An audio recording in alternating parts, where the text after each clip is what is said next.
Welcome back to part 3 of my Pranayama demo. Today we're going to learn about Baya Pranayama.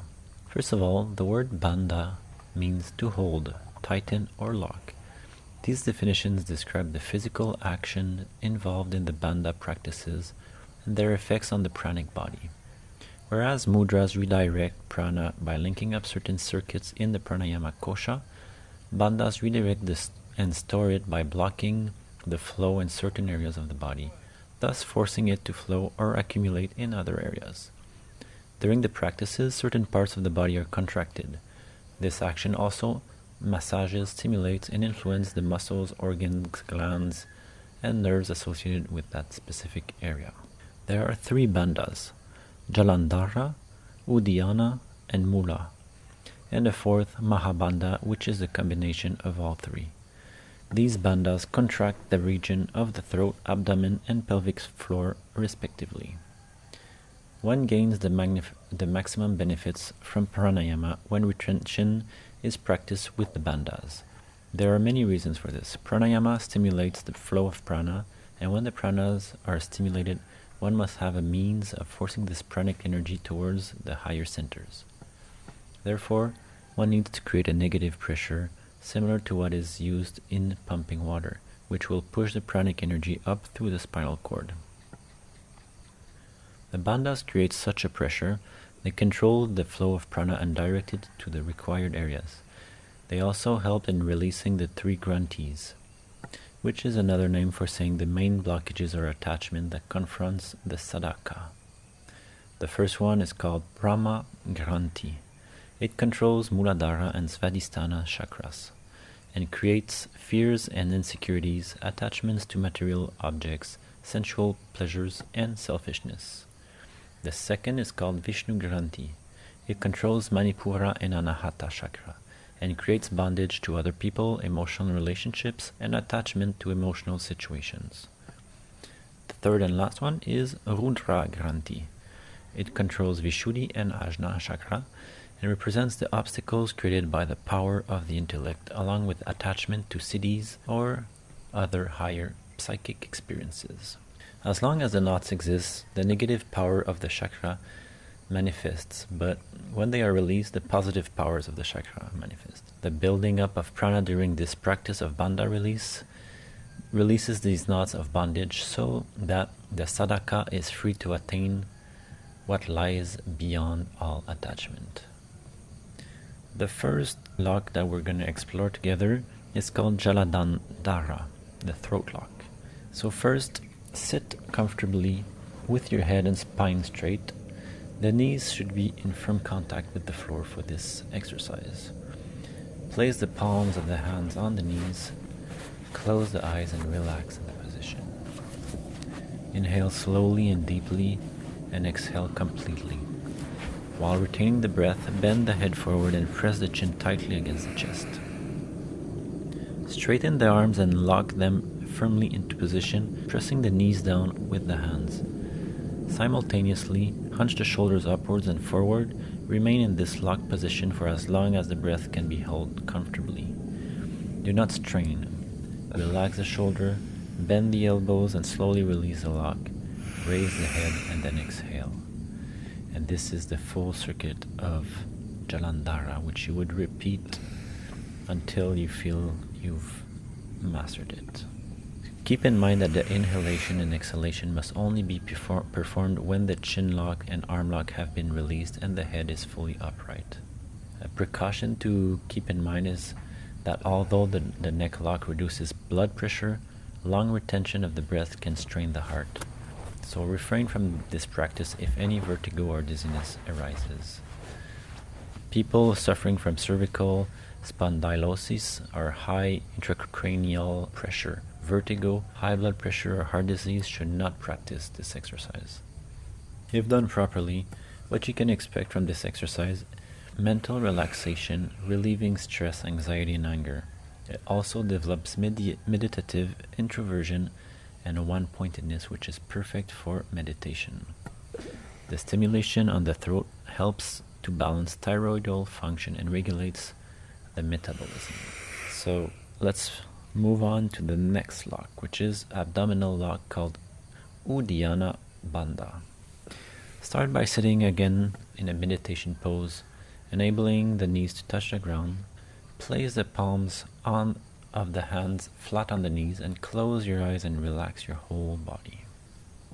Inhale deeply through the nostril, then exhale fully, accentuating the contraction of the abdominal muscles and emptying the lungs as much as possible. Hold the breath out and perform Jalandhara Banda, the first one we just practiced. Contract the abdominal muscles inward and upwards, making the abdomen concave. Hold this locked body position for as long as the breath can be comfortably retained outside. Then release Udiana, followed by Jalandhara, and raise the head fully before inhaling, and then allow the breath to return and relax. For this lock, it is counterindicated for people that suffer from heart problems, stomach or intestinal ulcers, colitis, major abdominal problems, high blood pressure, glaucoma, and should be avoided also by pregnant women, though after childbirth it can be useful for retoning the abdominal and uterine muscles. If done properly, you can expect all the abdominal organs to be toned, massaged, and strengthened. It also stimulates the function of the pancreas and liver and strengthens the internal organs. The digestive fire is stimulated and the adrenal glands are balanced, removing lethargy, soothing anxiety and tension. It also improves blood circulation throughout the torso. Please note that this exercise should not be practiced on an empty stomach or with empty bowels. Let's move on. The last and third one, Mula Banda, the perineal contraction. For this one, again, sit comfortably so that the pressure is applied to the perineal or vaginal region. The area to be contracted is the physical location of Muladhara chakra. For men, this is located in the perineum, between the anus and the sexual organ. For women, the trigger point is located behind the cervix where the uterus and vagina meet. Close the eyes and relax the whole body. Inhale deeply, then exhale. Retain the breath and contract the perineal vaginal muscles as tightly as possible. While you're doing that, maintain awareness in this region. You can, to start, perform 5 contractions, then exhale. At first, practice short contractions, and as control improves, increase the duration of the contractions. Remain aware when doing this practice, as it raises the energies very fast and can precipitate symptoms of hyperactivity if wrongly prescribed. And for women, do not practice during menstruations. If done properly, Mula Banda bestows many physical, mental, and spiritual benefits. It stimulates the pelvic nerves and tones the urogenital and excretory systems. It is a means to attain sexual control and alleviate many sexual disorders. Mula Banda is the contraction of certain muscles only in the pelvic floor. Initially, when you're going to practice at first, the anal and urinary sphincters will also contract. But as greater awareness and control is developed, this should be minimized and eventually cease so that the Mula Banda can be isolated and performed without contraction of these areas. Mula Banda can also be performed during external retention. So, last part, there was the 3 locks, but the last one is the mahabanda, the great lock, which is a combination of all 3 bandas. And it's performed only during external breath retention. This practice concentrates the pranas internally and increases the level of energy during periods of inner awareness. So for this technique, sit in any meditation pose with the knees on the floor, spine erect, head straight. Close the eyes and relax the whole body. Inhale slowly and deeply through the nose.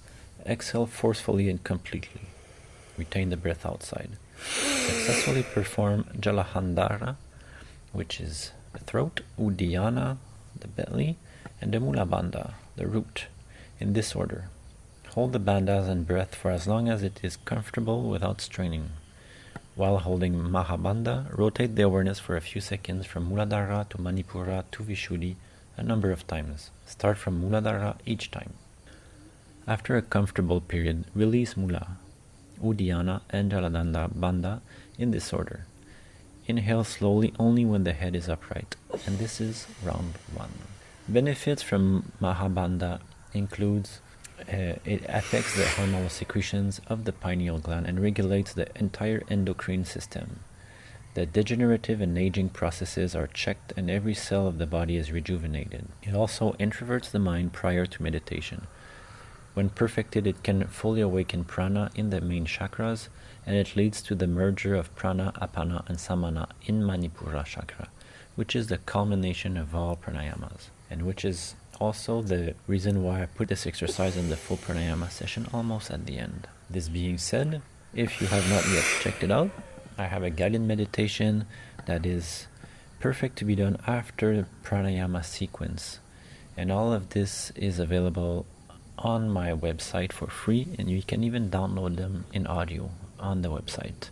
It is on rozeumbra.com. You can also find all the links to these other techniques that I have on my channel in the link below. So please like, subscribe, and comment if you have any questions, or let me know how this practice is going for you and if you found it clear and useful. Thanks for watching, everyone. Namaste.